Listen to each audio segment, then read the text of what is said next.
The wind howled across the rocky plateau, carrying a cold bite that made even the bravest villagers shiver. At the center of the plateau lay a massive figure, coiled like a living mountain.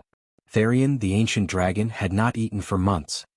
His scales, dull from lack of care, reflected little of the sun's light, and his eyes were tired, filled with an old sorrow that no human had ever dared to touch. Stories of his anger had traveled far and wide, and travelers whispered of his silence as a curse upon the land. Crops failed near the plateau, livestock refused to graze nearby, and no bird dared fly close to his shadow. In the nearby village, children whispered about Therion with wide eyes and trembling voices. "He is angry," one said. "He has been hungry for months," said another. Mothers warned their little ones to stay inside when the wind carried the scent of smoke from the plateau. Hunters avoided the place, saying the ground itself seemed to tremble under the dragon's presence. Despite all this, one small figure watched from the edge of the forest.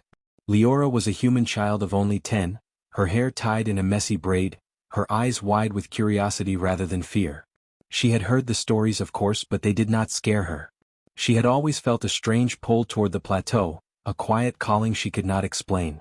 While other children played games or hid from danger, Leora often wandered near the cliffs, staring at the dragon from afar. Something about his stillness spoke to her, a sadness that felt almost human. One afternoon, Leora brought a small sandwich wrapped in cloth. Her stomach grumbled as she approached the plateau, but she carried the food carefully, placing it in her satchel. "Maybe he is hungry," she whispered to herself, her voice trembling in the wind. "Maybe he just needs a friend." The dragon's eyes flicked toward her as she neared, but he did not move. His nostrils flared, sensing her tiny human scent, a mix of bread, forest herbs, and curiosity. Leora stopped a few feet away, keeping the sandwich visible, though not offering it yet. She knelt on the cold stone, feeling the chill seep into her knees, and spoke softly. "Hello, mighty dragon. I am Leora. I won't hurt you. I only want to share something with you." Her words seemed to vanish into the wind, but she kept speaking, telling the dragon stories of her village, of simple joys like playing near the river or helping her mother bake bread. For hours, Therion watched, his massive head barely moving. The wind played through his wings, the scars of battles past catching the sun. He had seen humans before, but never one like her. None had approached with patience, with gentle words instead of weapons. Therion had lived through centuries, watched friends and family vanish, and felt every betrayal of humans who only sought to hunt or harm him. And yet, in this small child's voice, there was something different, a warmth that reminded him of long-lost days of safety and of trust.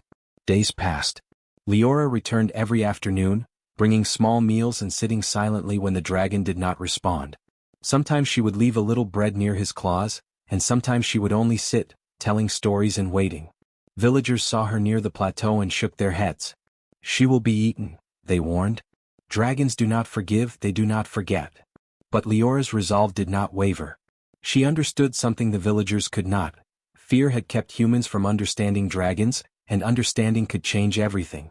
One morning the sun rose in a soft pink glow, lighting the plateau in a fragile light. Leora approached with her usual bundle of food. She noticed Therion's eyes following her even from a distance. He did not growl or show any threat, only watched. She knelt, laying the sandwich down carefully. "I brought something for you," she said quietly. "You don't have to eat if you don't want, but I hope you will." For the first time, Therion made a sound, low and rumbling, like the distant thunder that rolled across the plains. Leora's heart skipped. She did not move, fearing to scare him.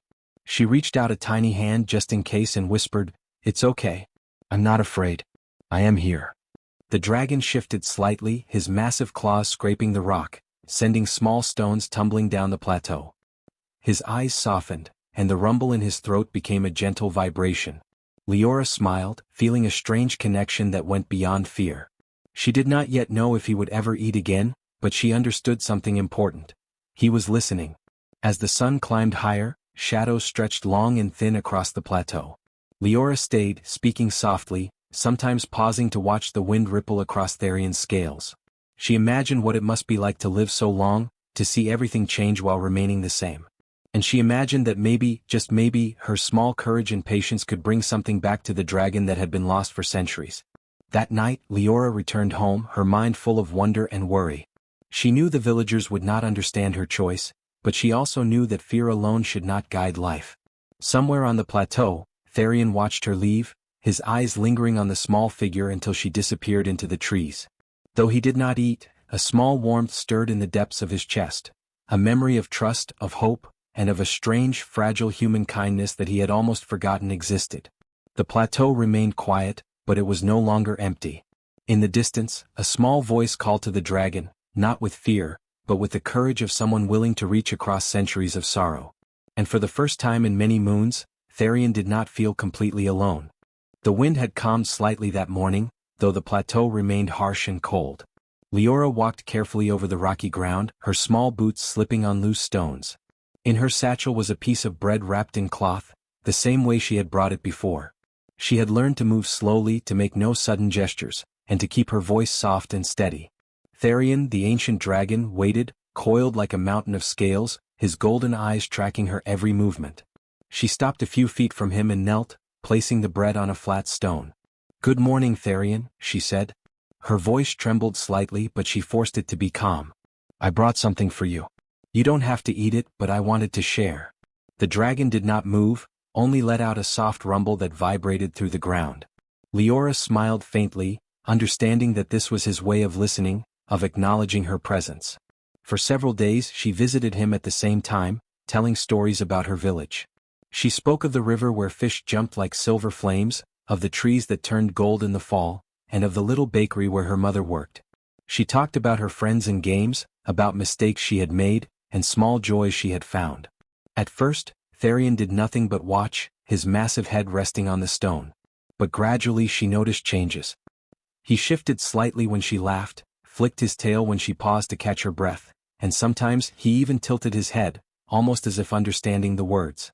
One afternoon, a gust of wind blew fiercely across the plateau. Leora clutched her satchel and almost lost her balance. Therion let out a low growl, not of anger but warning.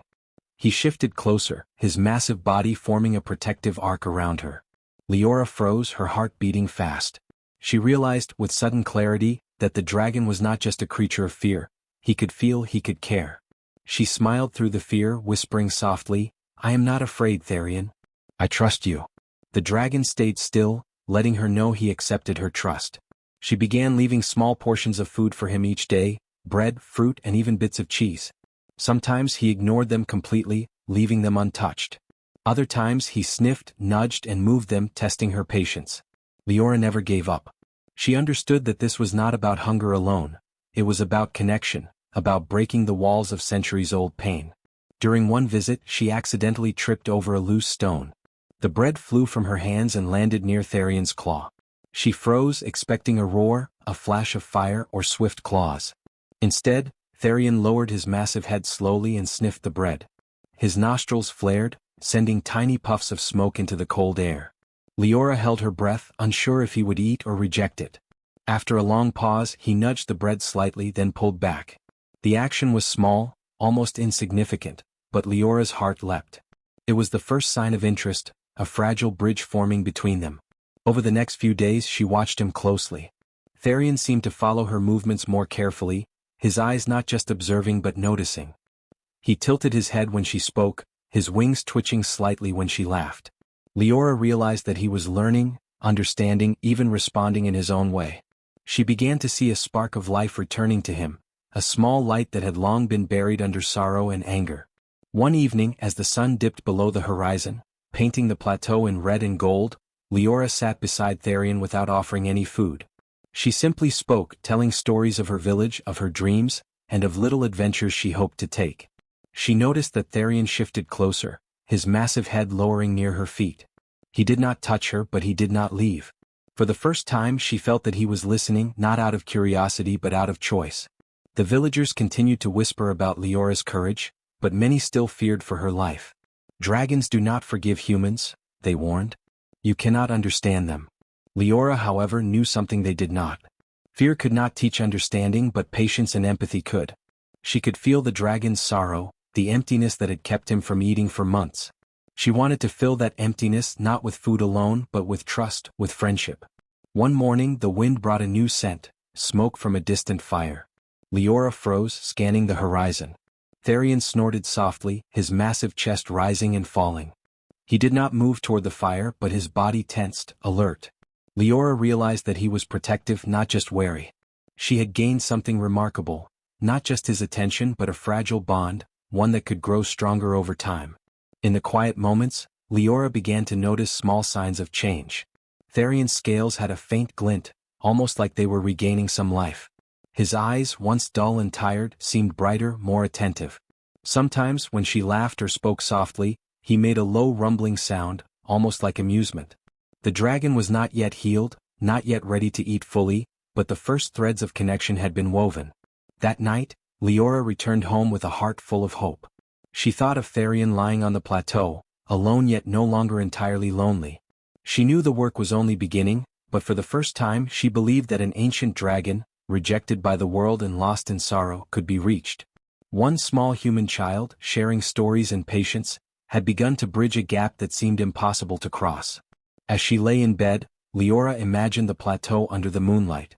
Therian's massive silhouette stretched across the rocks, his golden eyes scanning the horizon. Somewhere deep inside, a spark of trust glimmered, fragile but real. She smiled softly, whispering to herself, "Tomorrow we will try again." And somewhere, in the stillness of the night, the dragon listened.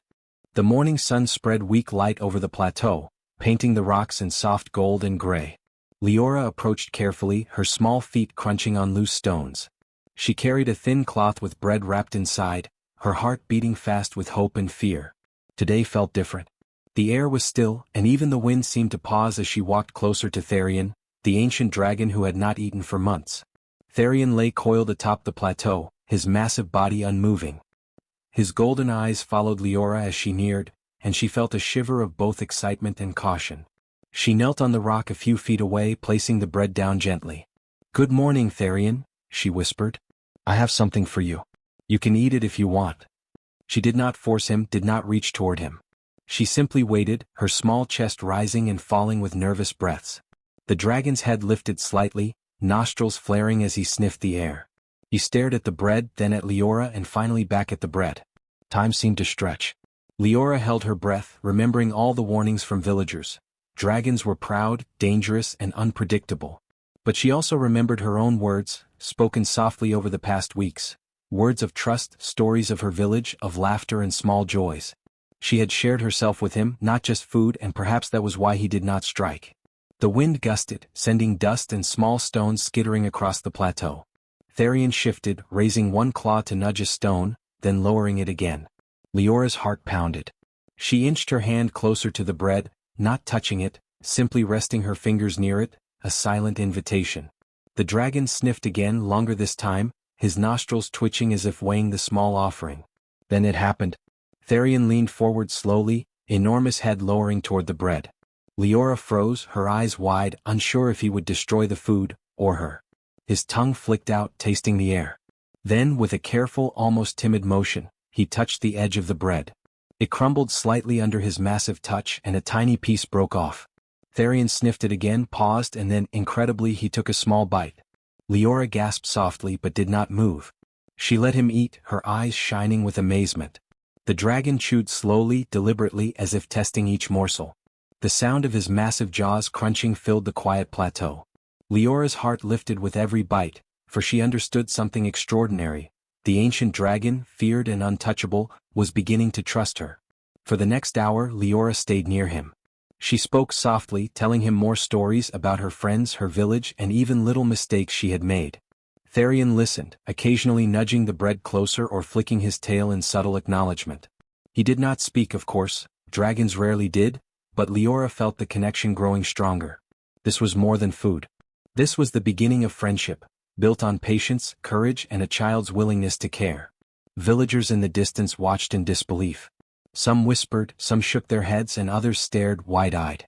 "She is safe, somehow," one said. "But how?" Another replied, "Perhaps humans can reach what others cannot."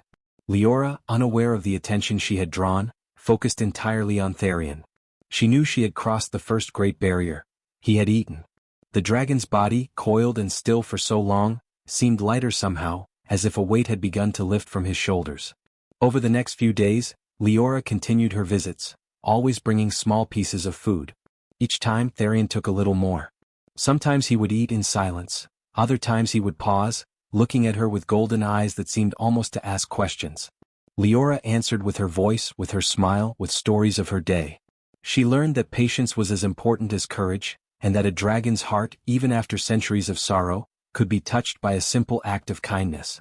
One evening, as the sun dipped low and shadows stretched across the rocks, Therian nudged the bread toward her, leaving a small piece closer to Leora than usual. She laughed softly, delighted by the small gesture. "Thank you," she whispered. "You don't have to, but I am glad you do." The dragon rumbled softly in response, a sound that vibrated through the stones beneath them. It was not just a noise, it was communication, acknowledgement, and trust all in one. The plateau, once a place of fear and silence, began to change. Birds returned to the edges of the cliffs, watching from a safe distance. The wind seemed gentler, carrying the scents of wildflowers and grass. Leora understood that her small actions were making a difference, not only to Therian but to the world around him. A dragon's trust could shift the balance of fear and hope in ways no human had ever imagined. That night, Leora returned home, exhausted but elated. She lay in bed, imagining Therian lying on the plateau, chewing slowly, golden eyes half closed and massive wings relaxed. He was still a dragon of power and pride, but he had taken the first bite toward trust, and that small act meant more than anyone could know. Somewhere in the ancient dragon's chest, a spark of hope had begun to burn. For the first time in many moons, the plateau was not just a place of fear. It was a place of possibility. And a small human child, brave and patient, had become the bridge between centuries of sorrow and the fragile beginnings of a new friendship. Leora whispered into the night, "Tomorrow we will share more." And far above, the dragon listened, his golden eyes glinting in the moonlight, the first true bite of trust warming his ancient heart. The morning air was crisp, carrying the smell of stone and wild grass across the plateau. Leora walked carefully, her satchel light but her heart full. Therian, the ancient dragon, waited as always, coiled like a mountain, his golden eyes watching her approach. Today felt different. She sensed something in the air, a shift in the dragon's mood, a small but undeniable change. He had taken her food the day before without hesitation, and she wondered if he might show her more of himself now. Leora knelt on the rocks a safe distance from him and laid out a small meal. She spoke softly as always. "I brought some bread and fruit today, Therian. You don't have to eat it, but I hope you will." Her voice, gentle and steady, seemed to travel across the wind, reaching the dragon in ways words alone could not. For a long moment, Therian did nothing. Then slowly he leaned forward and sniffed the food. This time he took a bigger bite than before, chewing deliberately and carefully. Leora's face lit up. She could hardly believe it. He was truly beginning to trust her, and the bond between them was growing stronger each day. As the days passed, Leora's visits became a routine. She spoke to Therian about everything: the river where she sometimes swam with friends, the bakery where her mother worked, the songs she liked to hum while wandering through the fields. She laughed at small stories, told tales of adventure and imagination, and even shared her fears. The dragon listened, sometimes nudging the bread closer, other times making low rumbling sounds that seemed almost like understanding. One afternoon, as the wind blew softly, Leora noticed Therian's eyes following her every movement. When she accidentally dropped a piece of fruit near his claw, he nudged it gently toward her, as if inviting her to retrieve it. She gasped softly and smiled, realizing this was his way of playing, a small act of trust. It amazed her that such a massive ancient creature could be so careful, so thoughtful. Therian began to show other signs of change as well. His massive wings twitched when she laughed, and he would shift slightly closer when she sat near him. Leora began to feel that he was not just tolerating her presence but enjoying it. The plateau, once a place of fear, now felt alive and warm in ways she had never imagined. Even the birds returned to the edges of the cliffs, observing the unlikely friendship from a distance. One day, a small rabbit wandered too close to the dragon, and Therian's eyes followed it carefully. Leora's heart skipped, but the dragon did not strike. Instead, he let the rabbit scurry away, then looked at her as if to say, "I trust you, child. I will not harm." She laughed softly and patted her satchel. "Good boy," she whispered. "You are learning to be gentle." Over time, Leora learned more about Therian's sorrow. Through his eyes, the golden glimmer that sometimes faded, she could see loss and loneliness. His mate and kin were gone, taken by humans or fallen in battles long ago. That pain had kept him from eating, from trusting anyone. Leora's presence was beginning to heal something deep within him, a wound that had lasted centuries. She realized that food alone would never bring him back to life. It was patience, kindness, and consistent care that mattered most. Some days were harder than others. Therion would ignore the food completely, turning his massive head away as if he did not care. Leora never gave up. She would sit quietly telling stories or humming softly and wait. Hours could pass in silence, but slowly, the dragon's attention would return. Leora knew these moments were as important as the ones when he finally ate. They were the small threads of trust weaving between human and dragon. As the bond grew, villagers began to notice. Some came to the edge of the forest, watching from afar. They whispered of Leora's courage and patience, of a child who could reach what no adult had ever done. "She is brave," one said. "Perhaps humans are not so weak after all." Another added, "It is strange, but she seems to have earned the dragon's trust." Yet, despite their whispers, no one dared approach the plateau. The legend of Therion's wrath remained, and Leora was still the only human who had touched his heart. One evening, as the sun dipped low, painting the plateau in red and gold, Therion shifted slightly closer to Leora. She was kneeling on the rocks, her hands resting near the remains of the day's bread. He lowered his massive head until it was just above her shoulder, not touching her, but close enough that she felt the warmth of his scales. Leora smiled softly. "Thank you for trusting me, Therion," she whispered. The dragon rumbled gently, a deep sound that vibrated through the stone beneath them. It was not a roar, not a threat, but a sign of connection, of understanding. From that day on, their interactions became more than just feeding. Leora learned to read the dragon's moods, noticing when he was restless or calm, when he wanted quiet or gentle stories.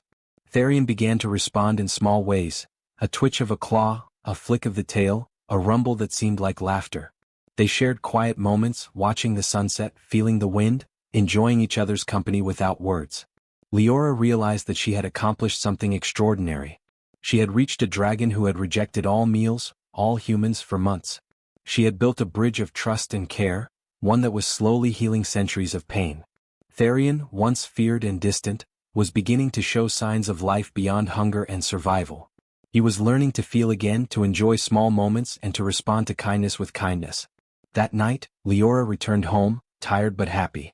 She thought of Therion lying on the plateau, coiled like a living mountain, golden eyes half closed, breathing slowly and calmly.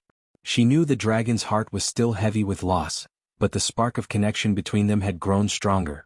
One small human child, brave and patient, had begun to heal an ancient sorrow. In the quiet of her room, Leora whispered to herself, "Tomorrow we will share more." And on the plateau, beneath the moonlight, Therion listened, the soft rumble in his chest like a heartbeat that had long been silent. He was no longer alone. And for the first time in many moons, the ancient dragon felt the fragile warmth of trust and friendship. The sun rose slowly over the plateau, spilling soft golden light across the rocks and wild grass. Leora walked carefully toward Therion, carrying her satchel as usual. Today felt special. The dragon, once distant and sorrowful, now stirred gently at her approach. His golden eyes followed her, calm and watchful, and his massive head tilted slightly as if greeting an old friend. Leora knelt a few feet away and laid out the small meal she had brought, bread, fruit, and a few bits of cheese. "Good morning, Therion," she said softly. "I hope you are ready to share today." The dragon's nostrils flared, and he leaned closer, taking the food with deliberate care. He ate slowly, but he ate, and for Leora that simple act was full of meaning. It was not just hunger being satisfied, it was trust, friendship, and the first step toward a new life. Over the weeks their bond grew stronger. Therion began to follow Leora's movements more closely, even responding to small gestures. When she laughed or told stories, he would twitch his massive wings or let out a soft rumble that sounded almost like amusement. When danger approached, a stray wolf or a sudden storm, Therion would shift his body to shield her. Leora, in turn, learned to read the dragon's moods, understanding when he wanted quiet or when he was open to stories and gentle touches. The villagers began to notice the changes too. At first, they were skeptical, afraid that the dragon's anger might return at any moment. But slowly they saw Therion moving calmly across the plateau, eating without fear, and even letting Leora sit near him safely. Children whispered about the brave girl who had tamed a dragon not with weapons, but with patience and kindness. Farmers and hunters began to respect the plateau, leaving offerings of food and watching from a safe distance. Fear was slowly replaced with awe. One evening, as the sun dipped behind the distant mountains, Leora and Therion sat together on the plateau. She laid out a small picnic and watched him eat. For the first time she felt a deep peace settle over the plateau. The dragon's massive wings stretched lazily, catching the last rays of the sun, and his eyes glimmered with a golden light that reflected both strength and calm. Leora smiled, knowing that he had healed in ways that no one could have predicted. The dragon began to show even more signs of life and trust. Therion would nuzzle the small pieces of food closer to Leora, a gentle gesture that showed he understood sharing. He allowed her to climb on his back briefly, feeling safe and light despite his immense size. Birds returned to the cliffs, watching cautiously, and even small animals ventured near, sensing the dragon's change. The plateau, once a place of fear, had become a space of harmony between human and dragon. One morning as Leora approached, Therion lifted his head high and stretched his massive wings. She gasped in awe. With a deep rumble, he lowered his head and nudged her gently as if inviting her to ride. Carefully she climbed onto his back, holding on tight but feeling no fear. Therion rose slowly, his wings unfurling, catching the wind, and then lifted into the sky. The plateau spread beneath them like a patchwork of stone and grass. Leora felt exhilaration and freedom, and she knew Therion trusted her completely. From that day forward, their friendship became a symbol for the village and the surrounding lands. Humans and dragons began to coexist more peacefully. Therion's presence no longer brought fear but protection. Leora continued to visit him every day, sharing meals, stories, and quiet moments together. She had become more than a child who fed a dragon. She had become a bridge between two species, showing that kindness, patience, and courage could change even the hardest hearts. Therion, once silent and sorrowful, now moved with purpose. He guarded the plateau and the nearby villages, watching over the people who had once feared him. Leora often rode on his back, soaring through the sky, feeling the wind rush past and the freedom that only trust could bring. Each day the bond between them grew stronger, unspoken but understood. They had found a rhythm together, a new harmony born from patience and empathy. The villagers began to bring gifts, small offerings of food and water, leaving them at the edges of the plateau. Therion accepted these gestures without fear, showing that trust could extend beyond just one person. Leora guided them, teaching patience and respect, and slowly humans began to understand dragons in ways they never had before. The world felt different, safer, and brighter. One evening, under a sky painted with stars, Leora sat beside Therion as he rested. She shared the last bite of her sandwich with him, smiling as he accepted it gently. The ancient dragon rumbled softly, the sound vibrating through her small body. It was a sound of friendship, trust, and peace. Leora leaned against his massive scales, feeling the warmth of his body and the calm of the plateau. She realized that even centuries of sorrow and anger could be healed with simple acts of kindness. In that moment, Leora knew that she had changed the world in a small but powerful way. One child's courage, one dragon's trust, had shifted the balance of fear and understanding. The plateau, once a place of legend and danger, was now a home of harmony. Therion and Leora were no longer simply dragon and human, they were partners, friends, and guardians of a new era. The wind carried a soft, gentle sound across the plateau, rustling the grass and leaves. Leora looked out at the horizon, imagining all the possibilities for the future. Dragons and humans could live together, sharing trust and respect. She smiled, knowing that small acts of courage, patience, and empathy could create a world stronger and warmer than any weapon or fear. Therion shifted slightly, lowering his head so Leora could rest against him. She closed her eyes, feeling the rhythm of his breathing, the strength of his massive body, and the calm that had returned to the plateau. She whispered softly, "We did it, Therion. We are together now and we will stay this way." The dragon rumbled, a sound that felt like agreement, comfort, and peace. The plateau was quiet but it was alive. Humans and dragons, once divided by fear and misunderstanding, now shared a fragile but strong bond. And at the center of it all, a small child and an ancient dragon had created a new harmony, a world where trust, kindness, and courage ruled over fear. As night fell, stars glittered above, reflecting in Therion's golden eyes. Leora leaned against him, smiling softly. The ancient dragon, once silent and sorrowful, now rested peacefully, eating, flying, and living once more. And together, human and dragon began a new chapter, one of understanding, friendship, and hope. The story of the small child and the ancient dragon would be told for generations, a reminder that even the oldest wounds could be healed by patience, trust, and love.